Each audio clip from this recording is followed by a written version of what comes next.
Bezrat Hashem, là on continue le Sod Yesharim. Là on a deux questions très intéressantes. Alors la première question, on va la lire d'abord et après on va l'expliquer. שאלה מצינו בספר אבקת רוכל והיא שאלות ותשובות למרן הקדוש ז"ל בסימן קל"ו ששאל מורנו הרב הקדוש רבנו ארי ז"ל שאלה בעניין דיני ממונות וצידד בה כמה צדדים ומרן ז"ל החזיר לו תשובה בדרך כבוד. Voilà, ça veut dire qu'il y a Rabbeinu Yosef Karo. Ici, Maran, quand le Ben Ishraï prononce, c'est celui qui pose la question Maran, c'est Rabbeinu Yosef Karo, l'auteur du Bet Yosef, l'auteur du Shulchan Aruch, et il était Mechoutan. Il était Mechoutan avec le Harizal, c'est-à-dire qu'ils ont marié des enfants ensemble, le fils et la fille. Je ne me rappelle plus, c'était le fils de Rabbi Yosef Karo avec la fille du Harizal ou le contraire. En tout cas, ils étaient Mechoutanim. Et donc le Harizal a posé une question sur Choshen Mishpat à Maran, Rabbeinu Yosef Karo.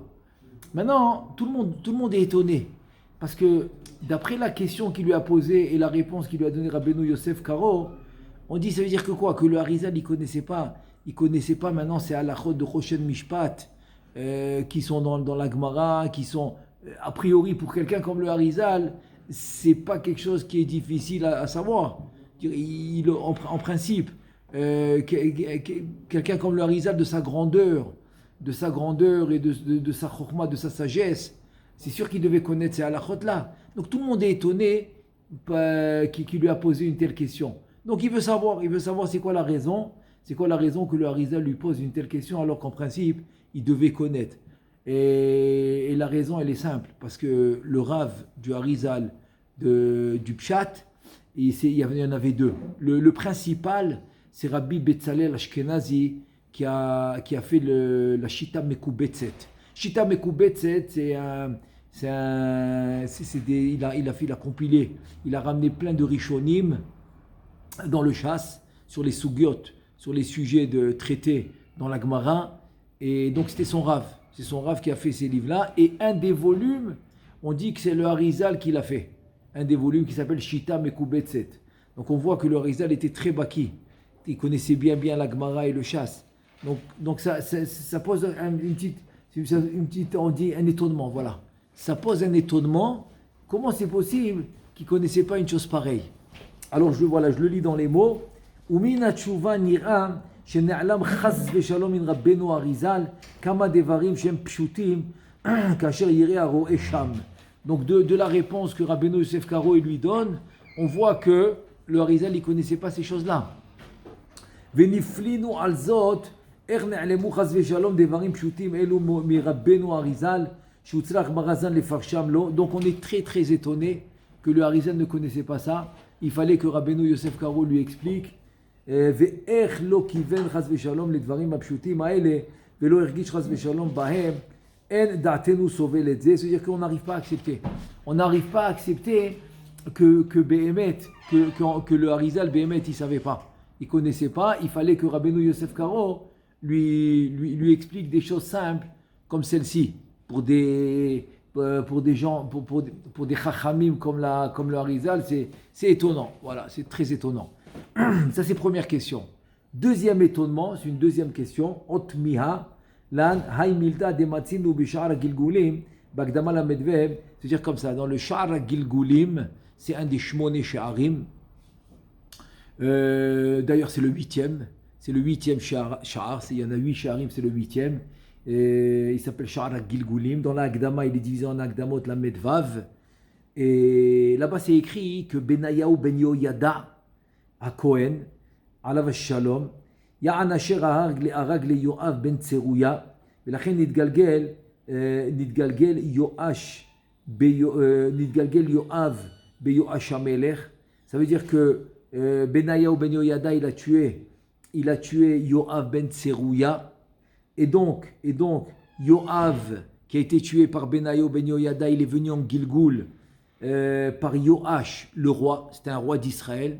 Melech Yehuda, il s'appelait Yoash, c'est un des descendants de David, il s'appelait Yoash Amelech. Et Benayahu, que lui a tué Yoav, il est venu en Gilgoul, Nidgalgel Bezechariahu, Ben Yoyada HaKohen, Ve'arag Yoash les Zechariah, c'était un Zecharia Navi, c'était un des Nevi'im, et donc on voit que pour punir Kaviachol, pour punir Benayo Ben Yoyada, il revient en Gilgoul au Navi Zechariahu Ben Yoyada, il revient en Gilgoul, et Yoav, qui a été tué par lui dans le Gilgoul d'avant, il revient en Gilgoul par Yoash, le roi, le Melech Yehuda, et voilà que Yoash va tuer Zechariahu pour Kaviachol, pour faire pour en fait, parce qu'il l'a tué dans le Gilgoul d'avant. Donc il le tue maintenant dans dans ce Gilgoul à présent. Il te dit, va cacher Alan. Pourquoi c'est caché? Pourquoi c'est caché que maintenant Benayo Ben Yoyada doit se faire punir, il revenir en Gilgoul pour Zecharia Navi qui se fait tuer par Yoash Ameler parce que lui il a tué Yoav. Il dit mais il a tué Bédine, il avait le droit de le tuer. Pourquoi? Parce que Yoav il était Mored Bon Malchut. Kashi Alan de Ita Bagmara de Sanhedrin al Yoav Mored Bon Malchut aya de Kedin Neherag de Amay Ne'enash Benayahu alav שנתגלגל בזכריהו ונהרג. יורנו המורה לצדקה ושכרו כפול מן השמיים. Donc la Gemara de Sanhedrin, dans la page, même tête, dans la page 49, elle nous dit qu'en fait, Benayahu Ben Yoyada, qui a tué Yoav, il avait le droit de le tuer. Parce que Yoav, en fait, était Mored Ban Malchut. Donc il est Chayav Mita. Donc il pouvait le tuer. Adkan Hashelot. Ça c'est les deux questions. Tchouva. Omer Arav. Al Sheela Rishona. Ine Noda ki Rabbeinu Agadol Arizalha. Haya Chacham Gadol ve'adir. Gam betochnit apshat afle vafele. וכאשר העיד רבנו מער חוזל בשער רוח הקודש, דף י"א עמוד ב', שהיה תמיד מעיין 6 פירושים על פשט בהלכה, כנגד 6 ימי החול, ופירוש שביעי על דברי הסוד, כנגד יום השבת, עין שם. Premièrement, il te dit que le Harizal est très baki dans le pshat, et comme il nous l'a témoigné, Rabbeinu Chaim Vital, son Talmid, qu'il faisait 6 pirushim dans le pshat, dans la Gemara, par rapport aux 6 jours de la semaine. Donc 6 pirushim, et le 7e par rapport au jour du Shabbat. Tout le Shabbat, c'était le Sod. Donc 6 pirushim, les 6 jours de la semaine, c'est le pshat, et le 7e pirush, c'est Keneged HaShabbat, et c'est le Sod. Comme on voit dans les Shisha Sidrim Mishnah. Shisha Sidrim Mishnah, c'est Keneged Shisha Yeme HaShavua. On a 6 traités de Mishnayot, Rachetevot Zman Nakat, donc c'est Zraim. Ensuite, Moed, Nashim, Nezikim, Kochim, Vetaharot. Donc ça représente les 6 jours de la semaine. Zraim Beyom Rishon, Moed Yom Sheni, Nashim Yom Shlishi, Nezikin Yom Revi'i, c'est le 4e jour. Et ensuite, Kochim, c'est Yom Chamishi le 5e jour. Et Taharot, Yom Shishi le 6e jour. Donc tu vois qu'il y a 6 prinotes dans le Pshat selon les 6 jours de la semaine. Le 7e jour qui est le Shabbat, le Sod. Donc il faisait chaque fois 6 explications selon les 6 jours de la semaine. Et la 7e explication qui est Keneged HaShabbat, c'est les Fias Sod. Onam berira li kefi kotzer da'ati delav Rabbeinu Arizal chatim al ota she'ela velo mimenu yatz'u otam advarim ela talmid al belibo לפלפל בדעתו באותו דבר, וכתב בדברים ההם שמי דרבנו האריזל, והביאה למרן ז"ל כדי שיקבל ממרן ז"ל משא ומתן בדברים ההם שכתב. אומר הבן איש חי, אז זה לא היה הארי. Donc c'est pas possible que c'était le Harizal. Qu'il connaissait pas maintenant cette halakha de Choshen Mishpat. Il dit que c'est un Talmid qui a dit au nom du Harizal, comme ça Maran Abed Yosef il va le répondre. Il va prendre en considération la question. Il va prendre en considération, il va lui répondre.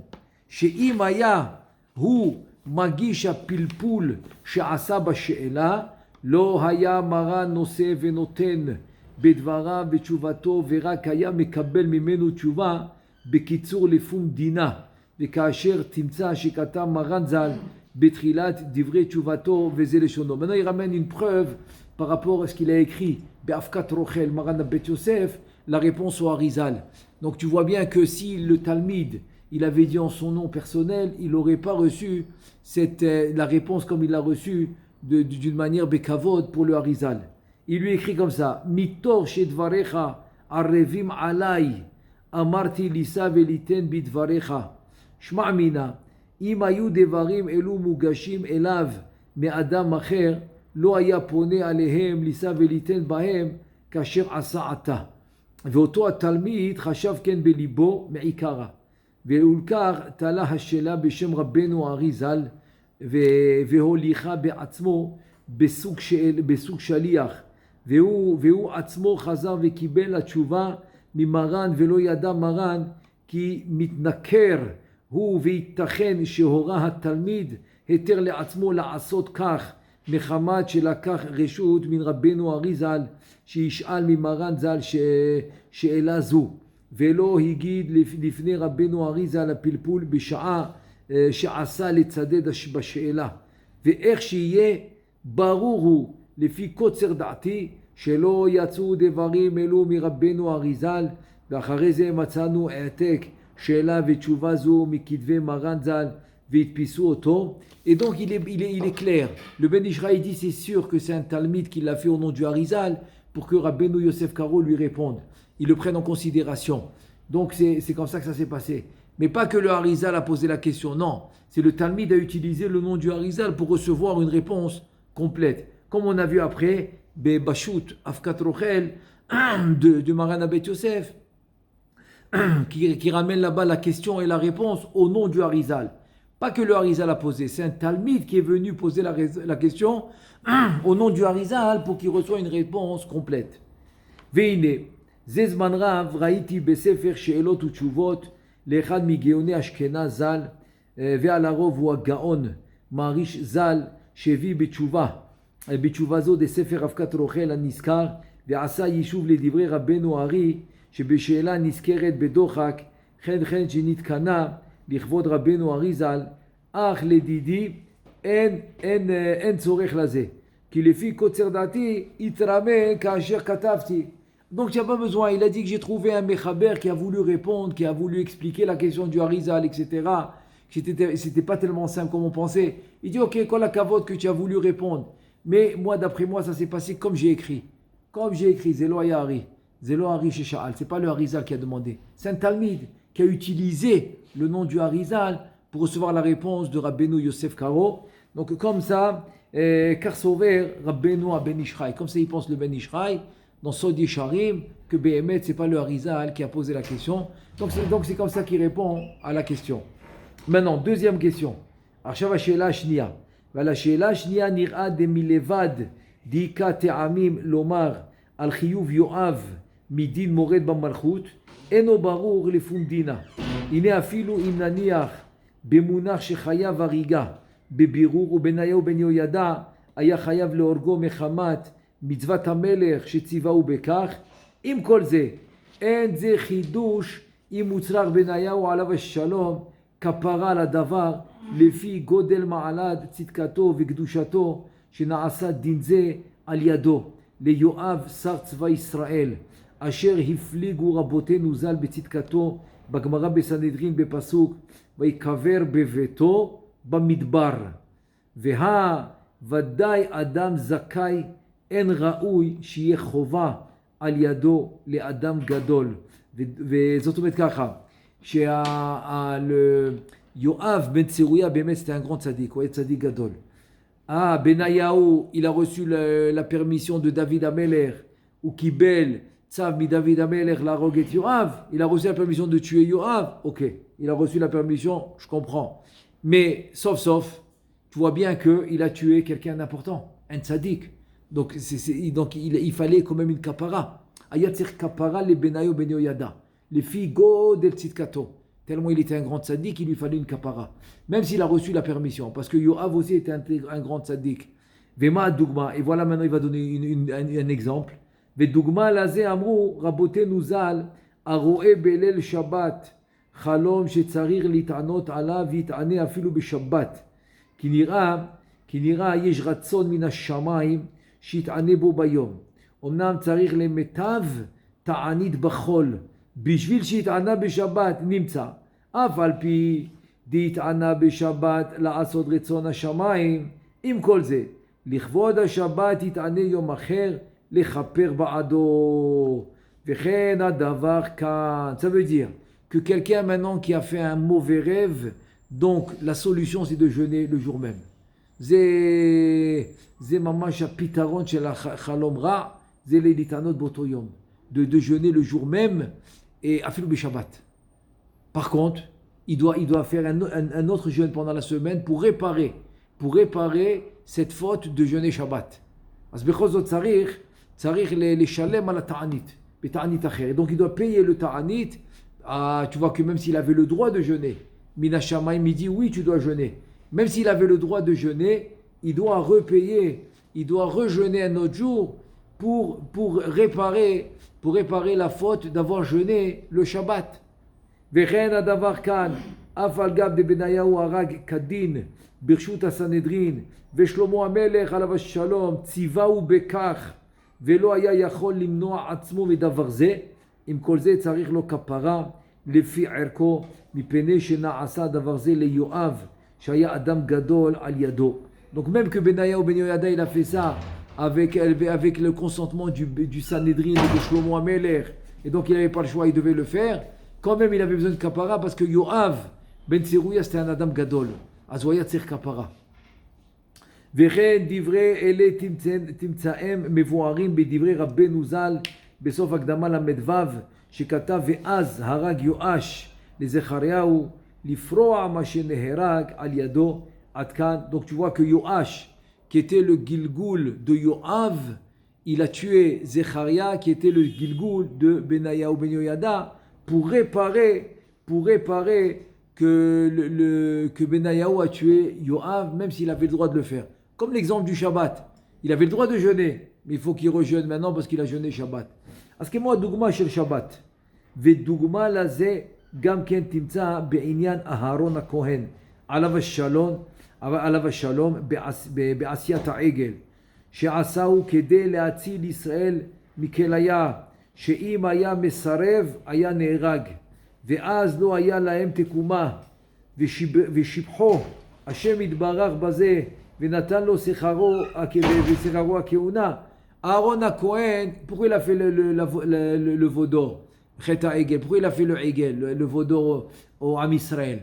Parce que sinon ils allaient tuer Aaron et donc il n'y aurait plus de réparation pour Am Israël. Nigmar, lo hayat tekouma le Am Israël, chas v'shalom. Il n'y aura plus de réparation. Donc il a fait les Shem Shamayim.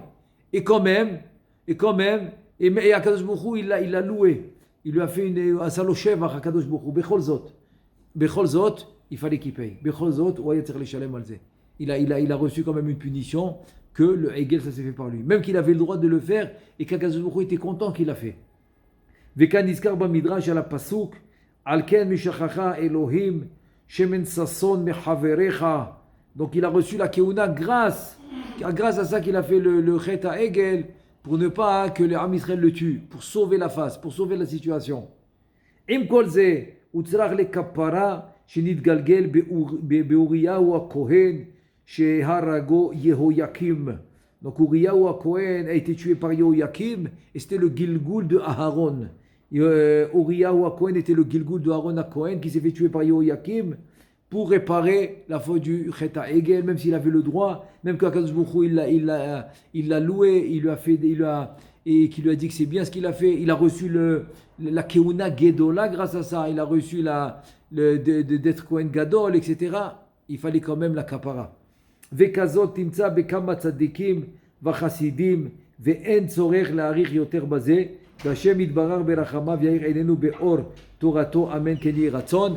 אז מסקנת הבן איש חי, la conclusion du Ben Ish Chai, c'est que même si tu as le droit de le faire et que tu dois le faire, ça n'empêche pas que tu peux avoir besoin d'une kapara.